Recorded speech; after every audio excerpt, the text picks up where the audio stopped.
réew mi est-ce que vous aimez vraiment notre très cher Sénégal? Non, je pense pas. Vous n'aimez pas le Sénégal. En moins d'une semaine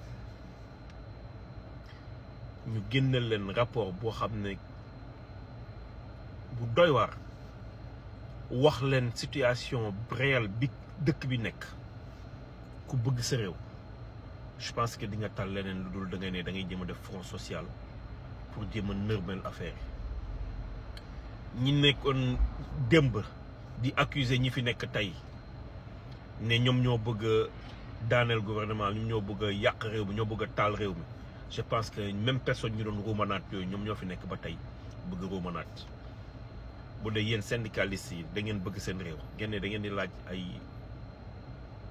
choses yoo xamante ne ñoo xamante ne am na ñoo xamante ne sax jotuñu am as néew yéen li ngeen am waxuñu leen bu leen laajte droit syndicaliste seen droit la mais il faut choisir le moment pour le faire et vous pensez sincèrement que li ngeen bëgg def nii li ngeen nekk def nii c'est le moment. Et vous pensez sincèrement que vous le faites au président Diomaye au premier ministre Ousmane Sonko?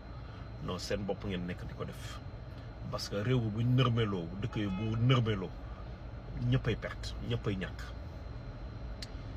Wallahi du ngeen ay patriotes vous n'êtes pas des patriotes. dem la ngeen xool chinois yi naka la ñuy vivre patriotisme naka la ñuy def ba révolutionner seen dëkk. Allemagne gii rek xooleen nu ñu dundee patriotisme naka la ñu révolutionner seen dëkk. gis nga dëkk bu réew mi soxla ña fa dëkk dañuy sacrifier seen bopp pour sauver réew mi instant yi foofu lañ toll képp ku nekk nga sacrifier seen bopp pour sauver réew mi te ñu ngi ko commencé ci seen bopp ndax nee nañ ils vont réduire le train de vie de l'État wàññi salaire DG yi ak yenn ministres yi ak yi ma xamul lépp lu ñu mën a def lépp supprimer yenn agence yi pour mun a joyanti yéen jégu leen ngeen jàppale leen xool naka la ñuy joyante réew mi.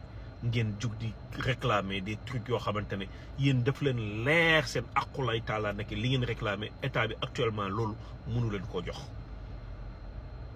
Non, Sénégal du développé gu wallahi Sénégal pareegul pour développer parce que ña fa ne ci boppam ñoo bëggul lépp lenn luy xeetu développement amuñu benn once patriotique rien yéen yàq rek continuer leen di yàq. Sénégal di gën a dellu ginnaaw Afrique di gën a dellu ginnaaw on n'est pas prêt solidaire africain mënu ko am solidarité africain mënu ko am c'est pas possible bokkul ci moom moo tax ku jug rek mun a dal suñu kaw.